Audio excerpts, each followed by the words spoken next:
28 ঘন্টা। মাত্র যে ফাইলটা দেখালাম, এই ফাইলটা আমি কাল রাত 9টায় ডাউনলোড দিচ্ছি, এখন হয়নি। এখন কটা বাজে? একটু পর দেখা গেছে 9টাই বাজতেছে। তো হয়তো কোনো ওয়াইফাইয়ের কোনো সমস্যা হয়েছে, ঠিক আছে, সমস্যা, বাট কী করার আছে। আচ্ছা, আমি সেজান, আমি কাজ করি, ভিডিও বানাই নিজের জীবন নিয়ে। আর একটা মজার ব্যাপার হচ্ছে, কালকে আমার জাহাঙ্গীরনগর অ্যাডমিশন টেস্ট। তো অবশ্যই বুঝতেছি আমি খুব পড়ালেখা করতেছি। তো আর এই তো এখন আজকে রাতে এই ভিডিওটা এডিট করা লাগবে পুরোটা।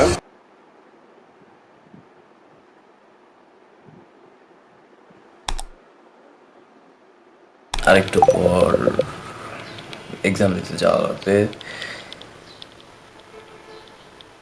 প্যারা নাই, কারণ আমার ভর্তি হওয়ার কোনো ইন্টারেস্ট আমাকে বুঝতেছই নাই, কোনোদিন চাইও নাই আমি যে আমার এমন আউটকাম আসুক যে আমি ভার্সিটিতে যেতেছি ব্যাগ নিয়ে। তো প্যারা নাই,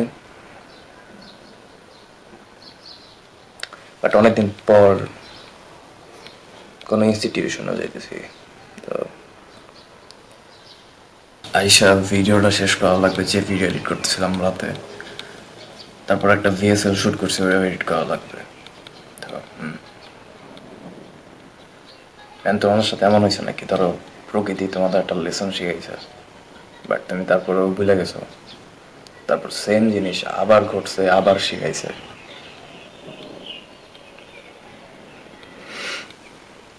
আর তুমি ওই সার্কামস্ট্যান্সেস ভুলে যাও।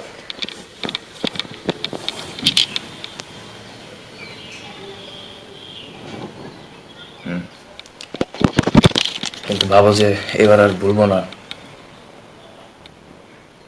এবার মনে রাখবো, বাট তাও ভুলে যাবো।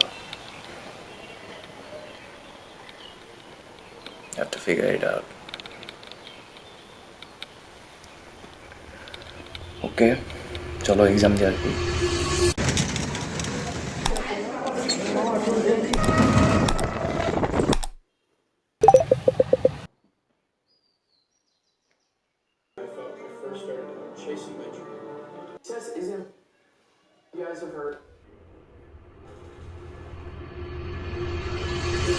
আজকে যেদিন ভাবতেছ সেদিন না, আজকে তারও পরের দিন।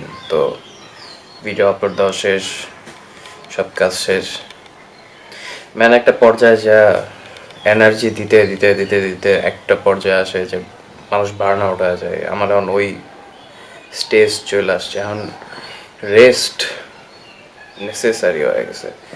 তো এখন জাস্ট একটা বই ডাউনলোড দিছি।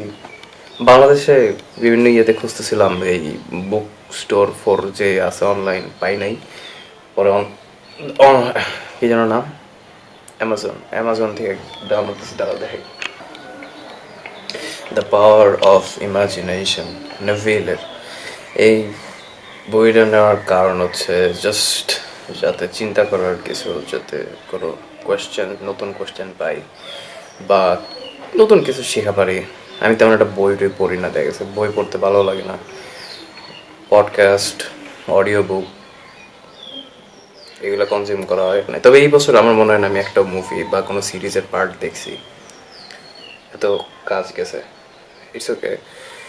তবে এটা জাস্ট এমনি জাস্ট পড়ি যাতে আমার ঘুম ধরে যায় আর কিছু শেখা পারি। কারণ কারণ একটা লিডারের খালি কাজ ফুলফিলমেন্টে না, কোন ডিরেকশনে যাওয়া হইতেছে, কেমন ডিসিশন নেওয়া হইতেছে, এই ডিসিশন নেওয়ার 1 মাস পরের সার্কামস্ট্যান্সেস কী আসবে, 5 মাস পরের সার্কামস্ট্যান্সেস কেমন হবে, এসব জিনিস বুঝতে পারা অনেক ইম্পর্ট্যান্ট।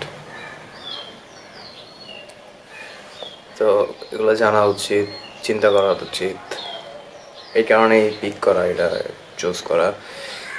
তবে আমি বাংলাদেশে এমন কোনো জায়গায় পাই নাই যে মানে বইটা কিনে পড়বো। সারাদিন এই স্ক্রিনে তাকায় থাকতে থাকতে এমনি আরও স্ক্রিনে তাকায় থাকতে ইচ্ছা করে না, কিন্তু তাও পাইনি। তো পরে অ্যামাজনের যে বইয়েরই আছে ওই জায়গাতে কিনে নিছি। আমি লিঙ্ক দিয়ে দিব না, যদি কেউ পড়তে ইচ্ছা করে কিনা পড়াবো। এই তো আজকের ভিডিও এই জায়গায় শেষ।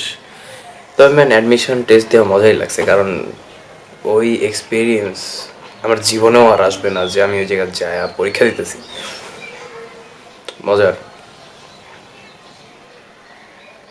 আমি গেছি যায় ক্লাসের সব মানে সামনে মোবাইল নিয়ে গেছি, পকেটে মোবাইল, সামনে দাঁড়ায় জিজ্ঞাসা করতেছি তোমরা কেউ মোবাইল আনো নাই?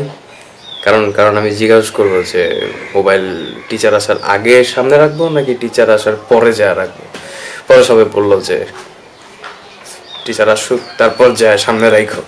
তারপর যা বসলাম, কথা বললাম পোলাপানের সাথে। মজাই লাগছে। অনেকে অনেক দূর দূর থেকে আইছে, বরিশাল, তারপর সেই রাজশাহী, সেই একটা ব্যাপার। তো এই তো আশা করি রেজাল্ট হয়তো দেয় না এখনো, আমার খেয়াল নাই, আমি জানিও না। তো রেজাল্ট যদি দেয়, যারা চান্স পাইছেও পাও নাই, তারা নাই, চিন্তা করো যে কি চাও না চাও জীবন থেকে, এই এক্সপিরিয়েন্স থেকে। যা চাওয়া তাই পাবা। জাস্ট চাওয়াটা ডিফারেন্ট না, ডিফিকাল্ট। ও কি অবস্থা হয়ে গেছে, আমার ঘুমানো খুব দরকার। এ তো আশা করি সবার জীবন সুন্দর যাক, সবার বাবা মা হেলদি থাকুক, আর আর কি, এই তো সবাই হেলদি থাকো, ভালো থাকো। পরের সপ্তাহে দেখা হবে। টাটা।